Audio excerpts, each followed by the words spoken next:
हम तो इतना बाबा से कहेंगे कि यहाँ से जाने के बाद जब अगली कथा आपके नज़दीक में हो तो इस व्यासपीठ पर आपका भी पत्र हो कि मेरे बाबा ने मुझे 3 महीने में मेरी झोली दी।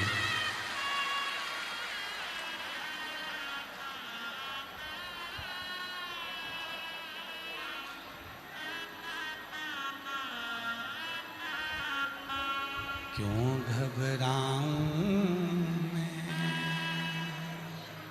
मेरा भोलेनाथ से नाता है, क्यों घबराओ मेरा भोलेनाथ से नाता है।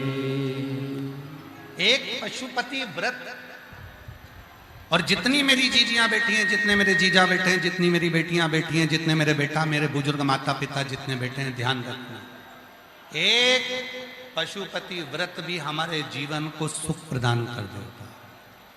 कितने सोमवार का व्रत होता है? सब बोलो। 5 सोमवार। कितने दिए लगते हैं? 6। मंदिर में कितने दिए जलाए जाते हैं? 5। घर के दरवाजे पर कितना दिया जलता है? 1। प्रसाद बनकर जाता है, उसके कितने हिस्से होते हैं? 3। अगर बीच में कहीं रजस्वला धर्म आ गया, कहीं जाना पड़ गया, घर में कोई कार्य आ गया, कहीं आप बाहर चले गए, तो उस व्रत को छोड़ दिया जाता है, फिर अगला करा जाता है। पर गिनती के होते 5 ही हैं। सुबह जो पूजन की थाली मंदिर जाती है, वही थाली शाम को मंदिर जाती है।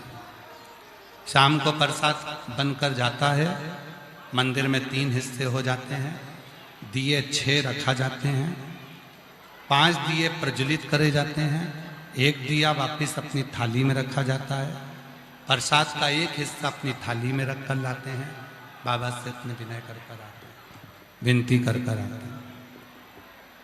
5 सोमवार। और हम तो यहां तक कहेंगे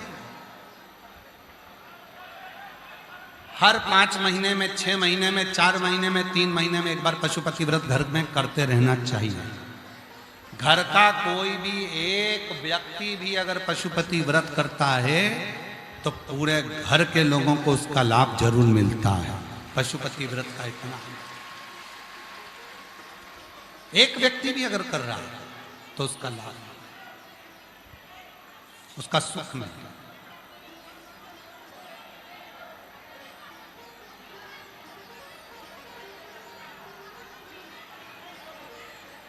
पहला व्रत पशुपतिनाथ का जब करा जाता है, पहला सोमवार,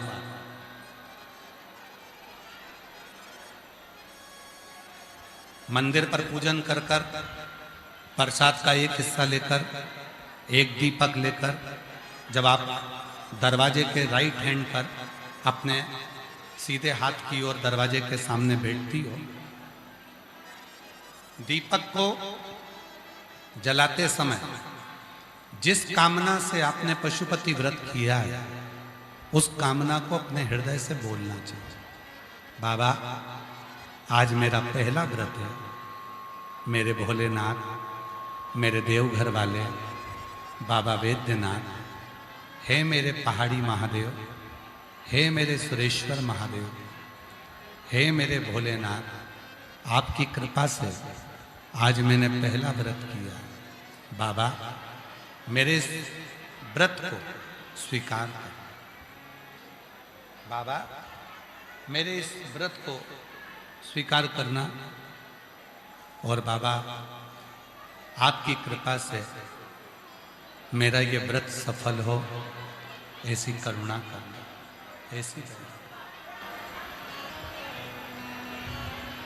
पहले किसको कहूं मैं जाके, किससे?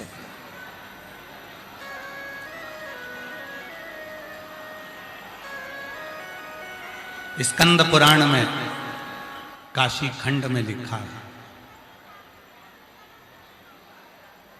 लिंग पुराण में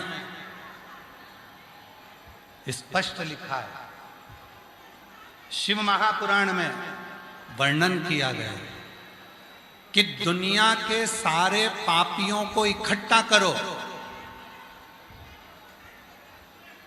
और प्रसिद्ध प्रसिद्ध पापियों की पूरी पाप को एक जगह पर इकट्ठा करो।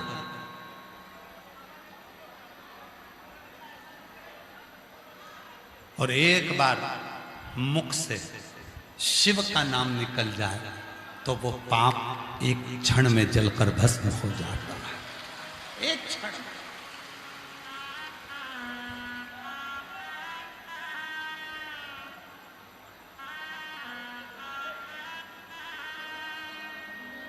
दुनिया के सारे पापियों के पाप को अगर एकत्रित करा जाए और मुख से श्री शिवाय नमस्तुभ्यम कहा जाए। हम क्यों कहते हैं आप लोगों को कि अपने अपने घर के दरवाजे पर श्री शिवाय नमस्तुभ्यम का एक स्टिकर चिपका दो, अपनी गाड़ी पर श्री शिवाय नमस्तुभ्यम लगा दो।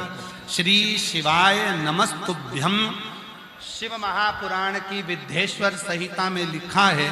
ये वो मंत्र है जिस मंत्र का केवल उच्चारण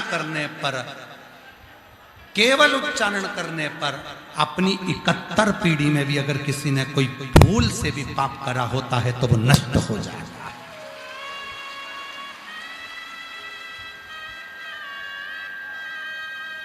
घर के दरवाजे पर श्री शिवाय नमस्तुभ्यम का एक स्टिकर लगा दो, श्री शिवाय नमस्तुभ्यम लिख दो। क्या होगा?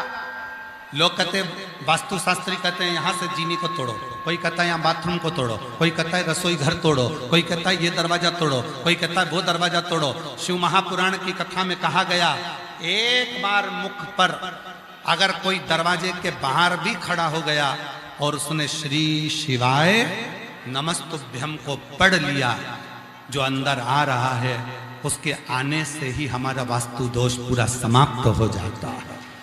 एक श्री शिवाय नमस्तुभ्यम वो मंत्र है, श्री शिवाय नमस्तुभ्यम वो ऊर्जा है, श्री शिवाय नमस्तुभ्यम वो बल है, श्री शिवाय नमस्तुभ्यम वो एक ऊर्जा है जिसके पाने से, जिसके बोलने से, जिसकी सम्मुखता से, जिसके सामने होने से हमारे जीवन के सारे संचित पाप नष्ट हो जाए। एक पत्र है, अच्छा पत्र देखिए, जिनके पत्र पढ़े जा रहे हैं अगर वो आए हैं तो आते जाएं, अपना बेलपत्र लेकर। मेरा नाम राधिका है, मैं फुसरो जिला बोकारो झारखंड से हूँ। मेरा नाम राधिका है, कहीं बैठी हो राधिका जी। मैं फुसरो जिला बोकारो झारखंड से हूँ। मेरा मोबाइल नंबर ये है। गुरुजी, मैं आपसे 2022 से जुड़ी हूँ। गुरुदेव, मेरी बेटी की किडनी 2022 में दोनों किडनी खराब हो गई थी, उसका प्रोटीन बनना बंद हो गया था और बहुत ज़्यादा तकलीफ में आ गए थे। धीरे धीरे बेटी की हालत इतनी खराब हो गई कि मेरी बेटी का पूरा शरीर नीला पड़ गया था। उसे वेंटिलेटर पर डाल दिया गया। डॉक्टर ने भी जवाब दे दिया कि इसका शरीर बेकार हो चुका है, किडनियाँ काम नहीं कर रही हैं, थोड़े दिन ये चाहिए। इतनी हालत बेकार हो गई कि हम कह नहीं सकते।